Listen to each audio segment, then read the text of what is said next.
ladies and gentlemen, and thank you for joining us this evening. We are so privileged to have you. We are excited about the webinar today. This webinar is brought to you by Atara Solutions. My name is Grace Nzula, and I will be your host. Atara Solutions is a business growth agency. We provide total HR solutions to employers and employees. We also provide trainings on HR, sales, and soft skills.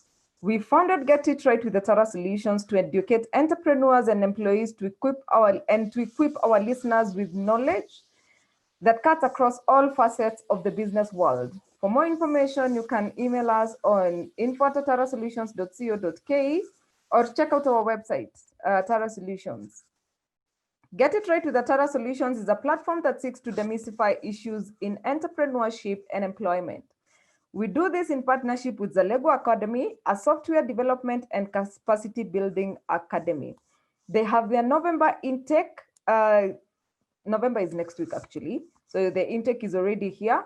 If you would like to polish your IT skills or gain them or just build up on your dreams and career, you can join the Lego Academy. You can visit their social media pages or their website for more information, or you can actually go to their physical school in Westlands at Baton Plaza. Congratulations, Mr. Anthony Okore, Sandra Joy. Sandra Joy, if you're online, kindly get in touch with me. This is the last week for your prize that you won. You have until the end of this week to claim your prize. The two won packages from Career Management Center. Anthony Okori, they've been able to upgrade his LinkedIn profile. Sandra Joy actually won interview coaching with Jane Mutisia of Career Management Center.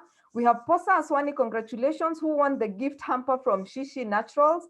Oh my God, you should go to our page and see the person who received them. They were beautiful, and they would cost you an arm and a leg if you were to get that thing for money. Anyway, but Shishi Naturals is very affordable, and she deals in natural hair and beauty products. So if you're looking for your products that are friendly to your natural hair, for example, shampoos, deep conditioner, moisturizing conditioner, etc., etc. And then we have Whitney Joy, who won the Sorel Laundry gift. She's actually gonna get her duvet cleaned. Whitney Joy, I've tried to write you an email and I haven't gotten feedback from you. Kindly get in touch with me so that you can redeem your gift, your prize. And yes, we continue to celebrate life, and therefore the giveaways are still up for grabs. We have partnered with a number of organizations. For example, Shishi Naturals, who produce natural oils, and they're based, they actually awarded one person with a gift hamper. We have Serenity Studios, who do photography and videography, and they have introduced the mommy packages to expectant moms. So if you're looking to have your bump photo shoot, kindly get in touch with Serenity Studios. You can visit their Instagram page or Facebook. I think they actually have a YouTube channel.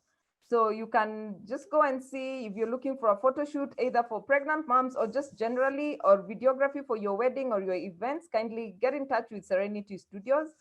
We have Career Management Center, who are offering interview coaching and profile upgrades. We have Tanu's Kitchen. Today, one of you will actually get a chance to walk away with a gift hamper from Tanu's Kitchen. They produce spices and ginger pastes. So your nightmare for kubonda ginger and garlic is about to end today because of Tanu's Kitchen. We have JC Beauty Products, who deals with natural hair and beauty products. They're actually rebranding. Oh my God, I'm loving their new brand. We have Good Fortune Greens in Nanyuki, who are green groceries shop. They actually grow their products organically. They have a shamba and then they have a shop. So you can trust their groceries. So if you are in Nanyuki, I know you will have something to take home with you. We have Sorel Laundry, a laundromat based in Ruaka, offering same-day cleaning services. If you're in Ruaka or Kiambu Road and you're looking for same-day cleaning services for your clothes or for your duvets, for your carpets, they're your people. It's actually raining, so clothes are not drying. You can bet on Sorel Laundry. We have Pearl Radio 96.9 FM in Nairobi. Again, Pearl Radio 96.9 FM in Nairobi. who have a gift hamper for somebody tonight. So we actually have all of you covered. Keep tuning in. And yeah, the trick is just to keep logging in, keep being our audience, and you'll walk away with something. So this is our 19th webinar. We started with how to register your business legally. And last week we were discussing financial planning. It was such an eye opener. All these links, the recording is actually uploaded on our YouTube channel. Our YouTube channel is Atara Solutions, ATARAH Solutions. And you can catch up and kindly subscribe while at it. We have an awesome lineup for you in November. November is actually, by next Tuesday will be November, for those of you who are wondering where the year went. And most of the sessions for next month will be based on individual development. As you navigate through entrepreneurship and employment, we have things like emotional intelligence. We have another session for family-owned businesses.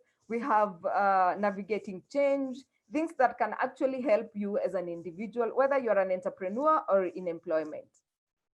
As always, let me remind you why Get It Right with Atara Solutions was started.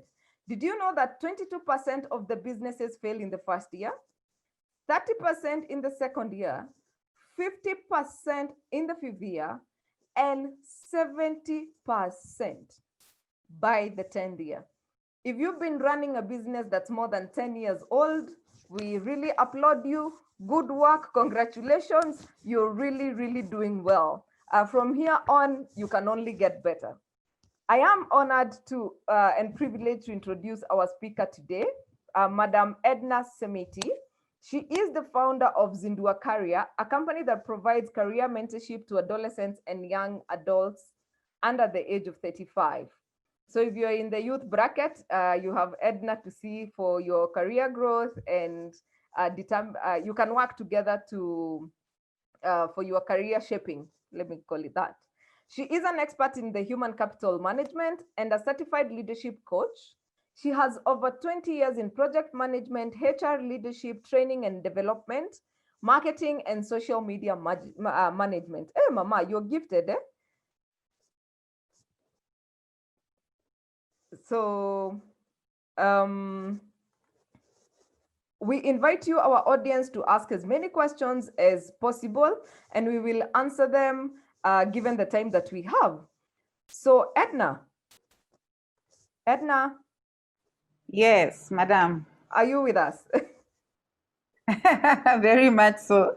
Okay. So yeah, on succession planning, I saw a video that has been doing rounds for the last couple of days, where you see a child who is being named Uhuru, and then he's going and passes the baton to someone else who now runs backwards.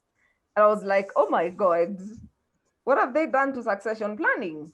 And tell us, what is succession planning and how do we strategically manage passing the baton? All right. So succession planning, in short, is putting employees in a talent pipeline. And a talent pipeline for critical roles within the organization, so that they are ready whenever vacancies happen.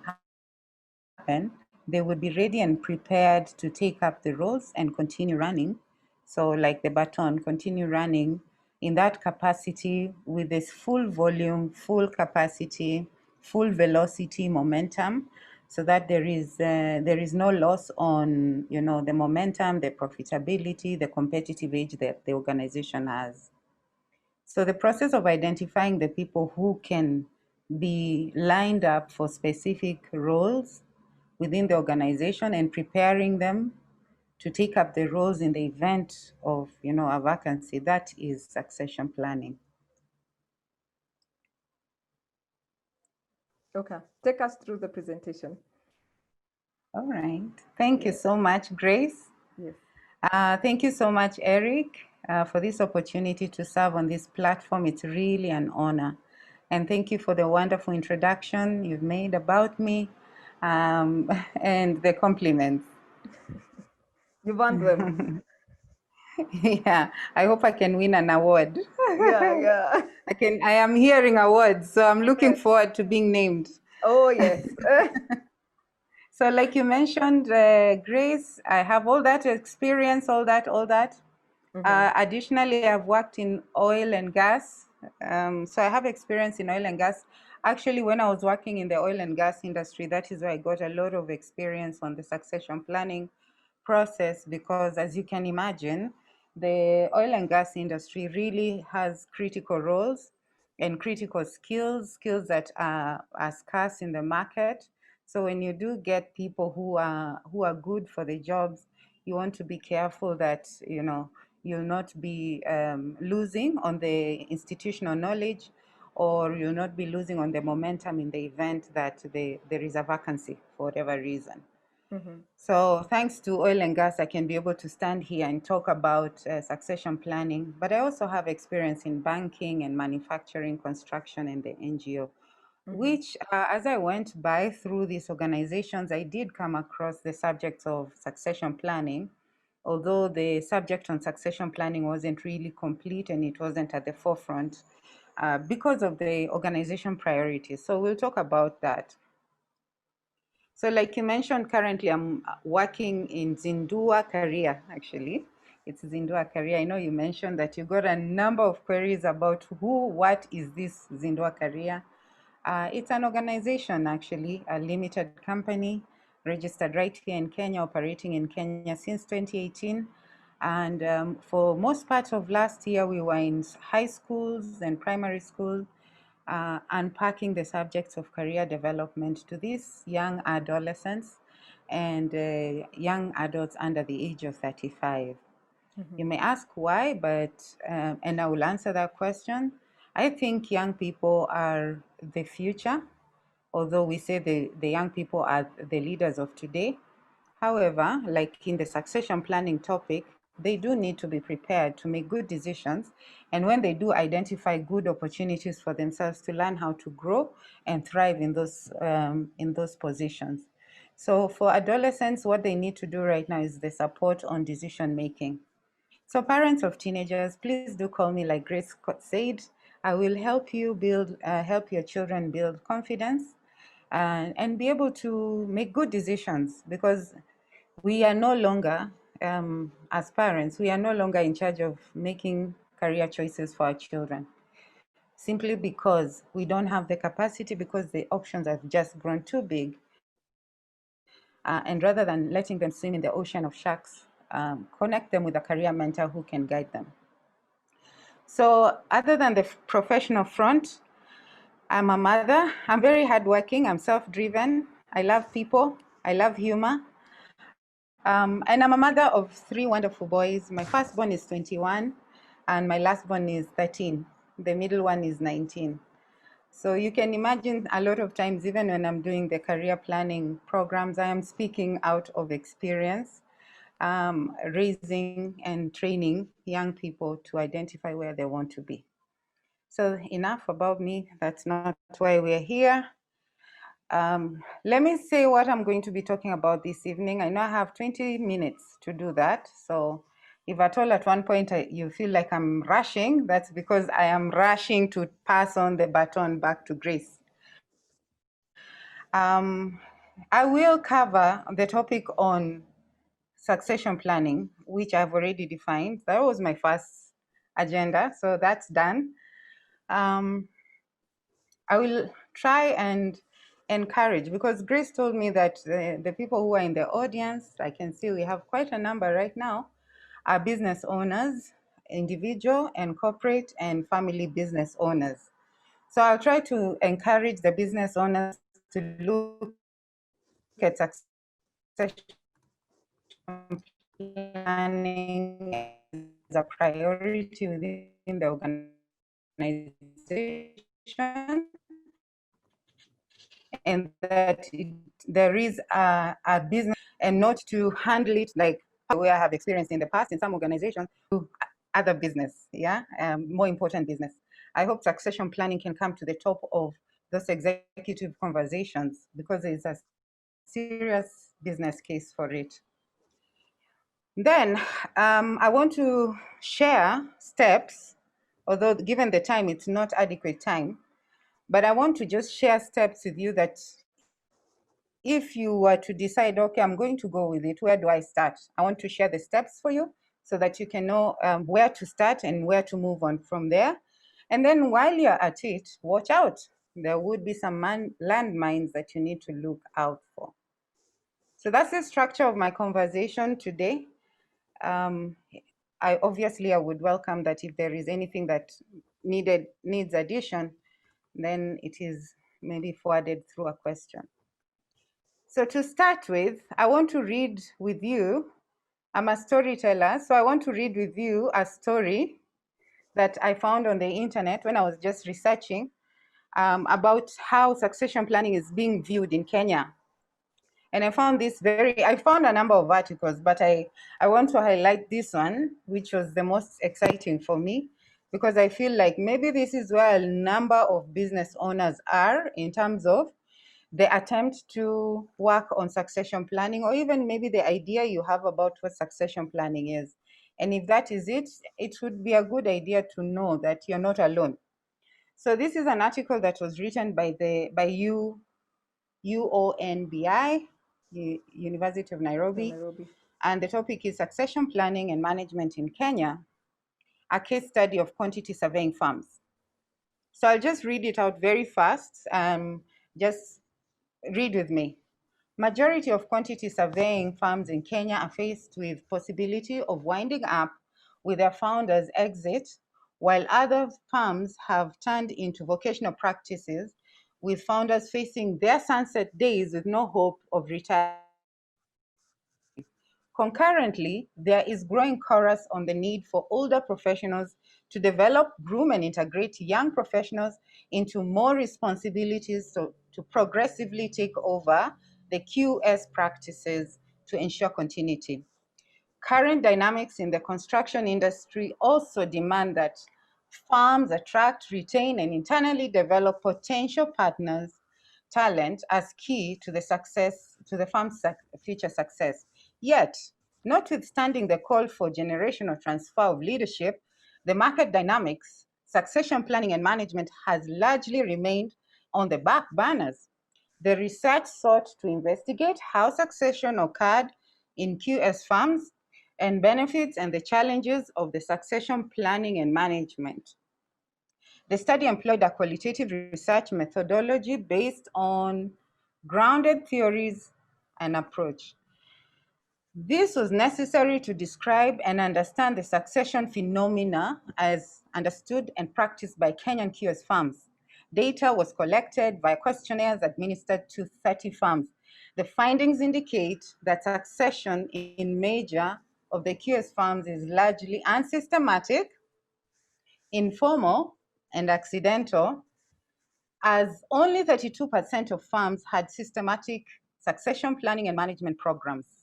There was a weak correlation between the ages of the firm, numbers of directors, and adoption of the succession planning management, although private limited companies were most likely, about 75%, to have a systematic succession plan than partnership. The firms with succession planning and management were driven by the realization of difficulties in talent, stroke HIPPOs, and those of us who know HIPPOs, it means high performing employees, the high performing employees. So there was difficulty in this talent attraction and retention in an increasingly competitive labor market, and the need to have the bench strength as they strategize on the future expansion.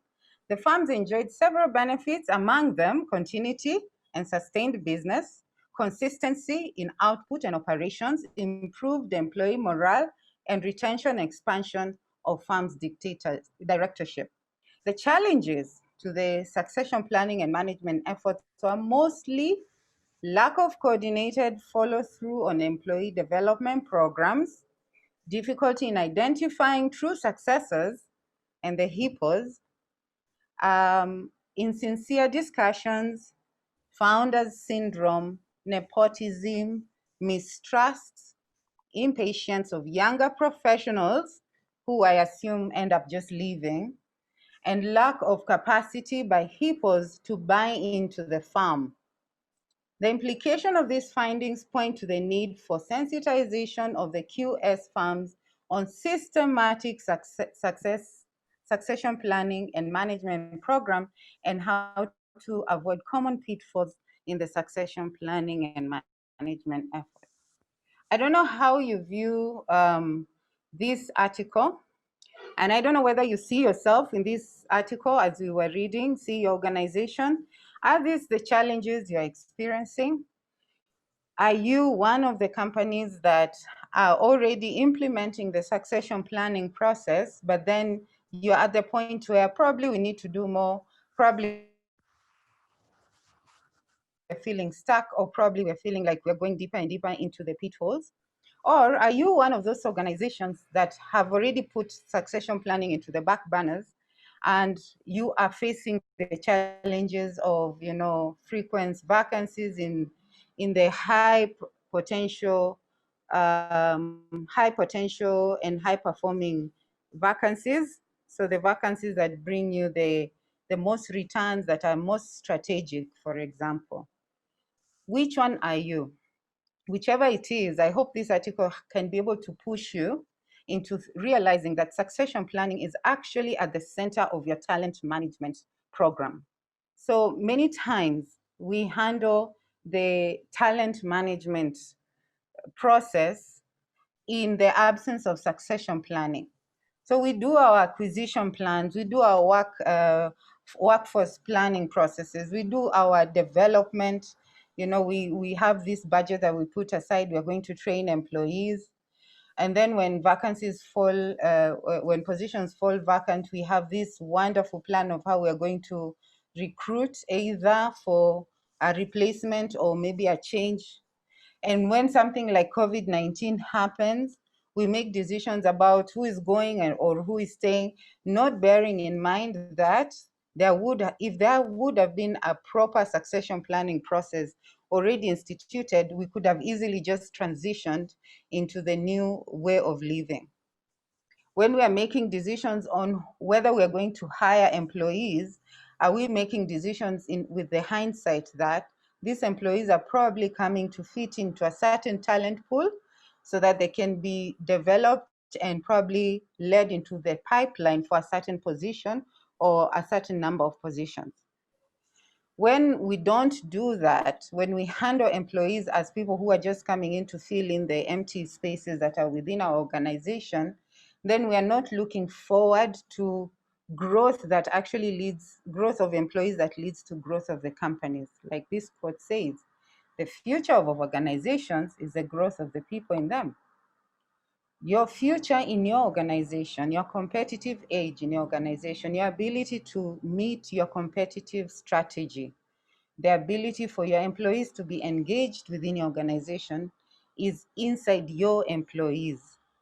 So when you invest time and effort to developing these employees and connecting them to processes and activities that help them take on bigger tasks, be prepared for bigger tasks, that is succession planning, then you're actually growing your organization.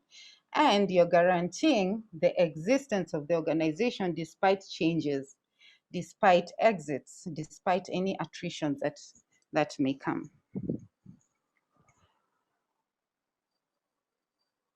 So, just like I mentioned earlier when Grace asked me, what is succession planning? The simple definition of it, I think I still want to go by it, is identifying and preparing employees in the talent pipeline. And we all know that the talent pipeline, or if you don't know, let me tell you that the talent pipeline is a pool of qualified, experienced employees who have been identified as able and ready to take on specific roles in the company in the event the position falls vacant. So this is what talent pipeline is. A pool of, they have to be qualified, they have to be experienced, and of course there are other parameters you can use to identify employees that should in the talent pipeline. But then these employees are basically identified for that specific reason, that they will take on the roles in the company in the event the position falls vacant. So that's what succession planning is. So what is it not? Yeah, it is not a pre-selection process. I know a number of times the myths that we have around succession planning is choosing somebody to be the CEO in the event the CEO leaves. Yes, that is the agenda, that you select a number of people who can be possible CEOs in the event the CEO position falls vacant. So you prepare them to be CEO. However, the succession planning process does not precede or overlook the hiring process. So in the event the CEO does vacate the position for whatever reason, we will still go back to our recruitment process and start assessing how do we replace the CEO. And the answer would be, okay, we have a number of people who, let's go outside and look, or for the sake of time, let us just go outside, look, and still consider the ones we've been preparing so that we get the best talent to replace the CEO for. So in essence, at the point where you're preparing the employees, you are not making the empty promise that, if the CEO goes away, you're the one who's going to take the role. Because for two reasons. One, it's just not practical. The person you're preparing, they could exit before you finish before the CEO exits. So they could be the first people to exit, yeah? So that means your succession plan process will fall. And number two, you could have more than one of employees within the organization that you're considering as ready employees to be prepared for the role, just because you want the diversity and for fairness practices. So the succession planning, for you to be able to look at it with the right pair of eyes, it's important to look at it as a preparation process rather than a pre-selection process for the role. Also, to demystify the idea that succession planning is that axe that is used to get rid of old people within the organization. So many people right now who are in very senior roles, and for most organizations, the senior roles are the ones that companies apply succession planning for, would be quite senior even in age, meaning they're approaching their retirement, for example. And a successful succession planning process would include that the owner of the position actually participates 100% in all the steps that we'll talk about later, establishing who, establishing what, the position, the skills, the knowledge that are required to do this job well. And if somebody knows that a succession planning process is going on to on their position and it is for the purposes of getting rid of them, then this is the beginning of introducing resistance and bringing in an element of failure to that whole process. So it is very important to look at succession planning not as a ploy to get rid of the older generation, rather than a preparation in the event of the eventual or unexpected vacancies. So eventual vacancies would be, for example, truly the CEO has come to the age of retirement and it's time and we have to say goodbye, or they have found a better opportunity and they want to move on, or for some reason their employment has to be terminated.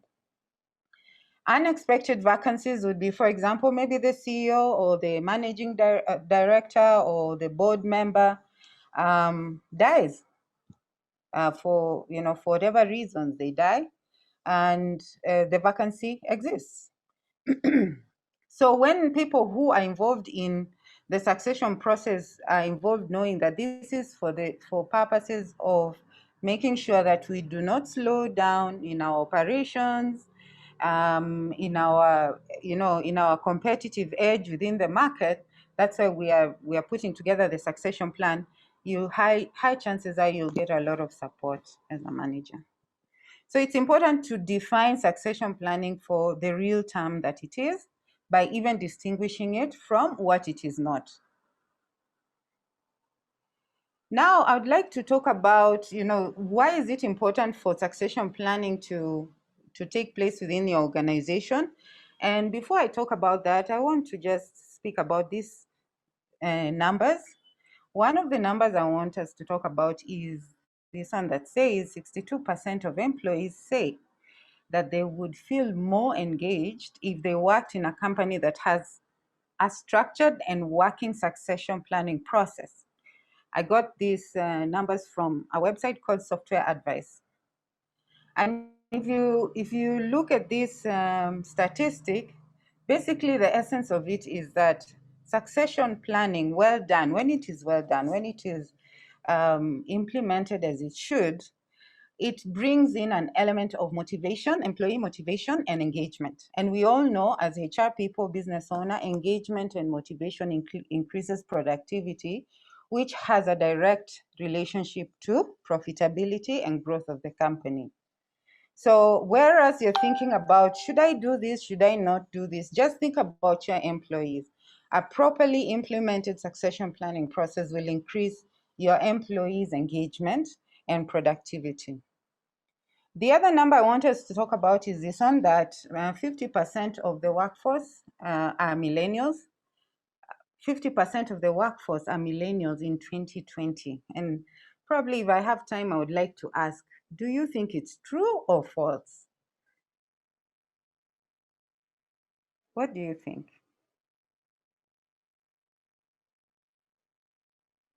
Is this, For me, I would say it's true. it's true from your Yeah, experience? yeah, yeah. Somebody else in the audience, maybe? They will have to chat their answers because we have muted most of them.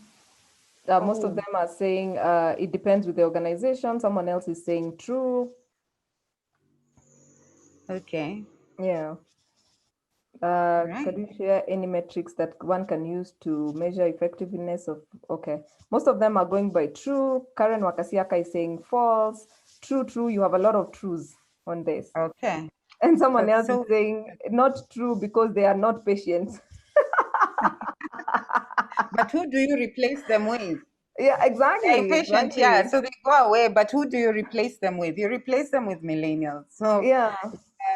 it still applies that they are the ones who would still come back and replace their colleagues. And if you have a good talent management process, you might retain them and reduce their attrition.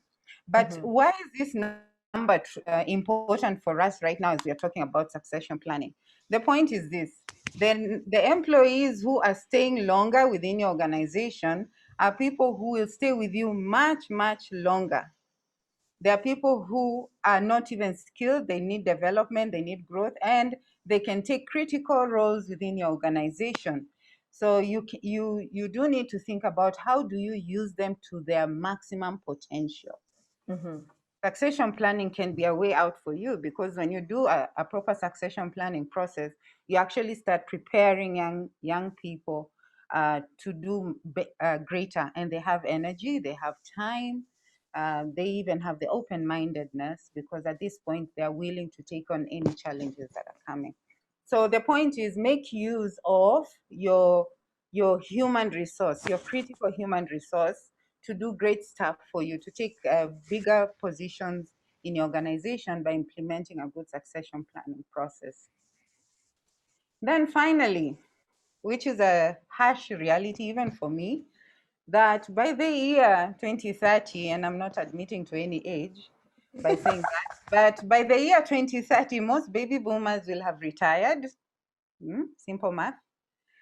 And those of us in Generation X will be beginning to retire, if we haven't yet started, that is.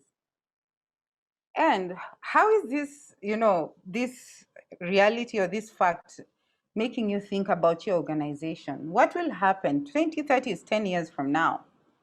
What will happen to your company when it's time, if you're in Generation X, when it's time for you to hand in the baton? What will happen? Will it go under? There's another shocking statistic that says that only less than, I think, more than 60% of companies go under when it's time to hand on to the second generation leaders. Why? Because those second generation leaders are usually not ready for the leadership position and the leadership responsibilities required to take on once those who have been in leadership have to leave for whatever reason, whether it's retirement or death or they have found a better opportunity, etc. Especially when you're a business owner, you know, what are you doing to actually make sure that your dream is going to be passed on within your organization? Because with every single passing minute, you're not growing younger, you're growing older, and your dream needs to live on. So what are you doing to make sure that it actually passes on? And when it passes on to thrive further, not to be destroyed and brought down. So there is a serious business case there for succession planning, that we need to formalize our structures. We need to lay the right foundations to allow the introduction of succession planning. And we need to engage in reskilling and upskilling, especially in times of recession and pandemics. We actually have no option. So what do formalized structures do for you? When you have a formalized structure, basically you will have consistent way of identifying the talent pool that should be in the pipeline, developing them, managing their performance effectively, knowing how to communicate with them transparently, and basically leading with, helping them know how to lead with dedication. Formalized structures will help you reduce the unnecessary churn of talent and also bad politics. A lot of bad politics in the organization come up because when we start introducing succession planning and it's under the water, you know, chini ya maji issues, people start thinking, oh, favoritism, the last name issues, yeah, who knows who in the organization, you know, that kind of talk can really destroy the morale within the organization, especially for those who are hippos. You know, the high performance, the high potential ones, the people who don't like to waste time with politics. Then laying the right foundation for succession planning means understanding that succession planning is not coming to save you from your wards within your organization. Rather, it's coming to support your strategy. Because by the time you do your succession plan process, you must have your strategy in order. You must know your organization structure. What is the movement today? What is the movement tomorrow in the event this position falls vacant?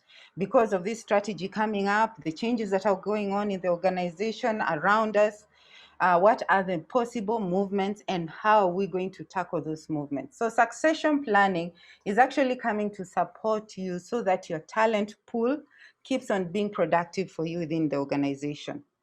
So you have to lay the right foundation by making sure you have the right strategy, the right culture within the company.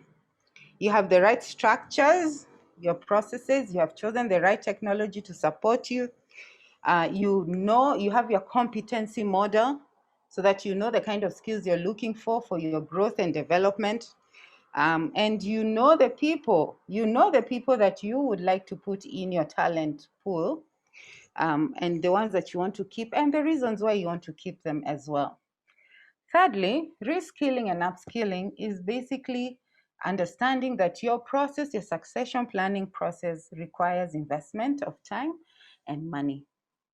If you do not set aside money and time to make sure that the succession plan process is part of your daily conversation, your daily strategy conversation, your daily decisions when you're hiring, your daily decisions when you're doing training and development, when you're doing retention strategies, when you're doing your compensation strategies, then your succession planning will not work out. It has to be part of your daily conversation. Coming to the end, Grace. So I want to encourage the leaders in here that momentum is a function of leadership. And I would like to add that momentum and focus is a function of leadership. How you're able to make decisions and decide this is the direction we are taking, and this is how we're going to move into that direction, that really counts on you as a leader. You're the one who has to go and think about it and think about how you're going to start off the succession plan process, with who, work around it, and make sure that it is succeeding within the organization. My next slide is, it is a very heavy slide. So I would just like to say, in the event you decide you're going to move on and dip your feet into the ocean of succession planning, you will find yourself going through these 7 steps religiously. And going through them means that you need to learn them. You need to master them. You need to understand how they're going to impact your strategy, the changes within the organization, how it's going to impact your communication, and even your own operations, how it's going to change the kind of conversations that you have in your boardrooms and in your management meetings, and in your conversations with employees, how it's going to impact your performance management conversations, your reporting, when you report employee performance, identification, all that. These 7 steps will affect how you do that if you include it in your business. The bigger conversation around these 7 steps is in an article, again, that I picked out of the website. And the article is in a website here called EDSI, the Comprehensive Guide to Succession Planning. Actually, why I found it very useful and I thought I should share with you is because if you go to that website and you go to that particular article, there's a whole booklet of manuals and worksheets that you can download and templates that you can use for your succession planning. Having said that, I still recommend that you would still need to work with a consultant to walk you through the journey of succession planning and implementation in your organization, because all these steps require a deeper level of expertise. For example, in identifying the critical positions, you need to do a lot of job analysis, job design, organization structure design. So you have to go through all that process, identifying, even understanding your organizational culture and how ready you are for such an implementation. So you would need to hire a consultant who can walk with you through the journey, but use the information I'm giving you to educate yourself further on what are these steps, what does it require, so that when you speak with consultants, you can speak, from an informed perspective. So the 7 steps are there: identifying critical positions, then developing success profiles. So who are these people that would be able to take up this position, assessing them against the success profiles. How ready are they? What are the skills gaps? Analyzing what are the gaps between the people that we have and the positions that they would take on if they were to take on. And then creating development plans. For example, are we going to take them through training, mentorship, job shadowing? Are we going to make them do the work, give them specific positions within the organization so that they start practicing certain skills, etc. Identifying the knowledge, loss risks, and priorities. How do we retain institutional knowledge, the training that we are putting in? How do we ensure that it doesn't go away? How do we watch and monitor on their growth, their development? How do we communicate back performance levels and communicate transparently so that somebody doesn't go knowing, I am the next CEO, you have nothing to tell me? Rather, it is that, I am in the pipeline, there's more responsibility on my shoulder. How far am I from the target? Things like that. Capture at-risk knowledge, being able to tell that how are people engaging? What is the engagement level of the people that we have selected? Are they on track? Are they losing track? The people that are supposed to be passing on knowledge, are they actually passing on knowledge? And now doing the implementation plan, which should include monitoring and reporting. So the landmines I would like to bring out, there are many, but I would like to speak about these 4, which would actually form the basis for a failed succession plan process. One is the culture of the company, the organizational culture. is how we do things. Now, succession planning, a proper succession planning process would require an implementation of a transparent culture, the end of working in silos if people do work in silos, the end of bad politics if there is negative politics and energy, the end of poor performance where there is, because people who have been selected for higher positions need to do double the work harder, etc. So how ready is the company to start handling difficult conversations, especially when people start toiling outside the boundaries that we have set in order to grow to the positions that they have been selected into, for example. Number 2 is poor allocation of time and resources. So, something I have experienced where succession planning didn't succeed is that people are too busy. So once we are done with our busy high-level conversations around how to make money, how to influence that person and that company, how to improve that process, how to punish that employee, now we start talking succession planning and you're like, oh, no, we're too busy right now. But do you know what? Life is what happens when you're too busy. Yeah, that thing that keeps you busy keeps you away from life. So at the end of the day, if you can't set aside time for daily conversations on succession planning, and by daily I mean whenever we are having our strategic conversations, there is an element of succession planning in our conversation, then it will be easily shelved and put in the back burner, like we read earlier, and forgotten. And it sometimes becomes an annual event. We talk about it during our performance appraisals. How we, with the succession planning, are the people still on? Are they still engaged? Are they still on track? Yes, they are. Okay. See you next year.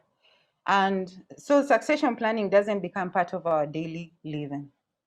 Lack of stakeholder buy-in, I talked about it in the beginning, is a big landmine because part of the process is the people who are involved in the jobs that succession planning should be taking place on should be part of the conversation around identifying people, one, and also identifying the skills, knowledge, experiences, abilities that are needed to do that job so that we can develop proper development plans.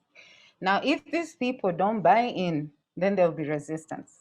If the sponsors, the people who sponsor the succession planning process, like any change process, do not buy in, there will be resistance and failure. So communication is so important, and transparency has to be part of the communication plan so that we know that people understand. If we are communicating to an employee, you're being considered to be developed for a certain position, it is a career path conversation rather than a promise for the job.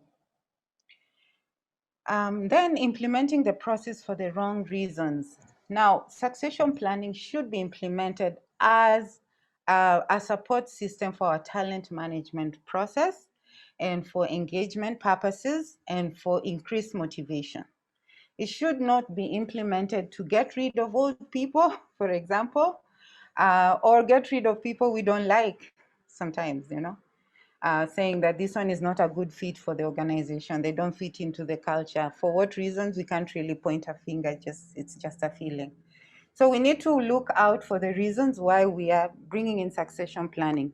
The other reason for bringing in succession planning should be that you want to increase your competitive edge in the market. You want to protect your high-performing employees. You want to protect your institutional knowledge. So those are all the good reasons to bring in the succession planning process in a talent management program. Yeah, so I think with that, I want to thank you for being very patient with me. Grace, I want to hand over the baton back. Thank you very much, Edna. That was quite insightful.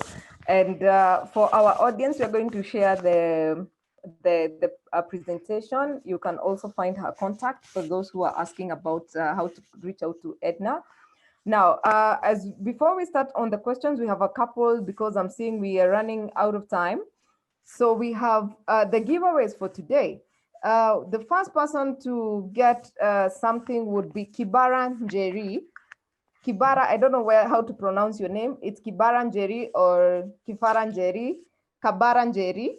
You are the last person to subscribe to our YouTube channel. You get a gift from Pal Radio. Pal Radio will give you a gift for you are our subscriber, the last subscriber this week. So for our audience, if you know Kabaran Jerry, please get in touch with her. You can ask her to reach out to me. She has something from Pal Radio 96.9 FM in Nairobi. And to take on questions, the first questions on the next giveaway would be, Grace and Zula, I was once a panelist in the webinar sessions. Please tell me what I talked about, and you get a chance to walk away with a gift hamper from Tanu's Kitchen. Again, I was once a panelist on this webinar. What did I talk about? And the first person to answer will get a chance to walk away with a gift hamper from Tanu's Kitchen. Now, Edna, your questions are very much, they're coming in. The first one would be, who are baby boomers and who are millennials? Okay. Baby boomers. Sorry, I assumed that we know them. Yeah. Baby boomers are people, I think, born from the 1940s to around the 60s, mid 60s. Mm-hmm. Yeah. Then next comes the Generation X, which is from mid 60s to early 80s.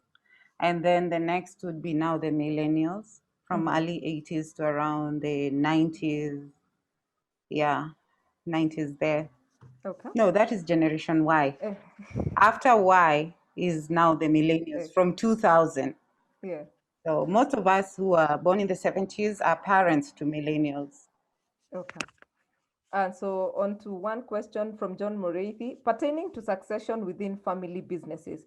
What are the pros and cons of formulating a trust and which trust types would you recommend? Trust. I'm not aware of trusts. What are trusts? I think they're trustees, those people you leave out to handle your business. Oh, like the board of directors? Is it so? Like board of directors? Yeah. You can have trustees who you entrust to run your business when you're not there. Okay, so the pros and cons. All right, so my understanding of family-owned businesses, you're not exempted from having the usual formal structure, management structure, which includes executive management, the ones that make executive decisions, so like the board members, and then there is the implementers, now the senior managers, and then there are the ones who communicate and oversee the management decisions, and then there are the doers. So whether you're in a family business or not, you do need to have this diversity of people who are at all these levels. Whether the higher levels will be family members or not, actually it is advised that at that level, formalize all your structures, all your conversations. So you formalize, for example, who is going to be the board chair, and for how long, and it's a constitution. You must have a constitution that says that the board serves for this long, how they are elected, how they live, and you implement all that and respect it. I think in family business, the big thing is fair, open communication and respect for each other. That's the big thing in terms of the culture. Okay. So that if you do have a board of member who is not performing, even if they are family, then you deal with their performance, not the issue that they are family members.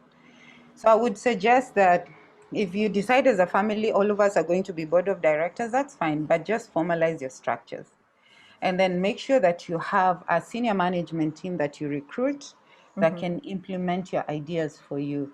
So that when you have a proper HR function, because many times the succession planning project rests with HR, human resources. I was recently asked, what is HR? It's human resources. So you should have a proper human resource person who does the implementation for your people management, talent management, including succession planning. That's how you can, churn productivity within your organization. I don't know if that answers the question. It has, and I'll cut you short because you have exactly 2 minutes to finish this. So how do you identify critical positions in the organization? Eric is asking. Eric Wairioko. Right. Okay. So I would just like to say there are different models that you can use for identifying critical. Is it critical people or positions? Critical positions. The critical position. So you have to ask yourself questions like, how important is this position in terms of our existence and our strategy? Will this, how the skills that this position houses, how easily available is it in the market? Can we find it? If it is a skill that's not easily found, then you do need to do succession planning for that position. If it is a position that holds skills or contribution within the organization that has a lot of influence, especially with your market and your clients, then it needs succession planning. If it is a position that has a critical role to the strategy, execution, and success of your organization in the areas of competitive edge, you do need to do succession planning for Okay, it. Edna, enough of the answer. Let's take the last question from Yvonne. How do you handle succession planning for the unique expertise? And congratulations, Regina Mutuko. You have won the gift hamper from Tanu's Kitchen. Regina Mutuko answered my question correctly, and I will read out to you. So Yvonne is asking, how do you handle succession planning for unique expertise? That is a position that you take a long time to train someone into. Okay, so the usual thing is you have already identified that's the position. So you need to identify the right people. And the right people, again, you need to have a good model. For example, you can decide, I'm going to look at abilities, I'm going to look at how inspired people are, the emotional intelligence, how they engaged they are within the organization, the experience, competency. And then you list out the people who match up to that model. So most companies use what we call the 9-grid box. If you can just Google it, the 9-grid box, to help you identify employees for the positions. Once you identify them, then you take them through their next process, which is now preparation, skills gap identification, and then development plans, monitoring, performance management, and motivating them. Excellent, excellent. Also involve your retention plans. You do have to have a retention plan so that they do not go away with all this investment you've put on them. Okay. It's already 9 o'clock, so we are going to probably not take any other questions. I'm seeing a question on still the trustees, and because a lot of family-owned businesses, they are not able to leave the investments to their children. What would be your advice going forward now that we've seen Fortune and Empire's plummeting due to poor succession plan? Yeah, I mean, you know what we say, that the best time to plant a tree is 20 years ago, and the next best time is now. So you start now with the talent that you have. You know, you've already identified, okay, I do not have a talent pool, and I want to pass this on to my children. It's probably too late. They're too old. They've already developed their own ideas about what they want to do. And then now you have to start negotiating with them and talking to them, encouraging them to come to the business and support the business. I would really support that. I would really support that once you've come to realize that, you know, my empire, if anything happens to me, touch wood, you know, then it's going down 6 feet under with me, then it's time now to start doing the right thing. So that's my encouragement, given the time. Yes, thank you, Edna. Regina Mutuko, thank you for answering the question on what keeps employees for better or for worse. That was the topic I handled. So you get a chance to walk away. You won a gift hamper from Tanu's Kitchen. Tanu's Kitchen, they make ginger paste, they make sauces, and they make spices. So you can check them out on Facebook or on Instagram, Tanu's Kitchen, that is TANUS, Tanu's Kitchen. They'll be part of our advert for the next webinar. Kabaranjeri, you also won a gift from PAL Radio 96.9 FM. So I think we have learned a lot, and I think we are going on very well. Thank you very much, Edna. This has been very, very insightful, and I think I wish we had more time to take in further questions, because this is a topic that a lot of people have not given thought to, and they really don't even think it's urgent. But thank you for making sure that they actually can recognize the urgency of the matter.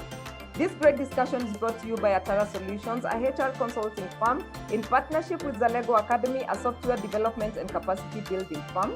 We have still lots of giveaways in store for you. Kindly keep it locked. And for those who have won today, congratulations to Regina Mutukwe and Kabara Njeri. Sandra Joy, please find a way to get in touch with me. I have your gift from Career Management Center. Whitney Joy, please get in touch with me. You can redeem your gifts from Sorel Laundry in Ruaka. We thank you very much, Edna and Zindua Karia. Kindly, you can find Edna. We'll share the presentation with you. Thank you, Zalego Academy, our IT partners. Thank you, Serenity Studios, for the beautiful photos. Thank you, Career Management Center, Shishi Naturals, Tanu's Kitchen, Good Fortune Prints, Sorel Laundry, JC Beauty, and the rest. Special appreciation to Simon Washira of Think Out Limited. We are literally feasting off your school fees. Think Out Limited is a strategy and communications company. Alex Mwangi, thank you for your legal advice. Thank you very much, our audience, for tuning in tonight. It's always a pleasure. Do not forget to tune in to Pearl Radio 96.9 FM in Nairobi. Again, Pearl Radio 96.9 FM in Nairobi. I would like to say thank you to you, our audience, for staying with us and being loyal. My name is Grace Ndula, a trainer and HR consultant with Atara Solutions, and I have been your host. Kindly like our Facebook page, follow us on Instagram, subscribe to our YouTube channel, all of them under the name Atara Solutions. See you next week, same time, same place, as we look at personal development, things that actually affect you personally. This will be our theme for November, so kindly stay tuned. From all of us, it's good night.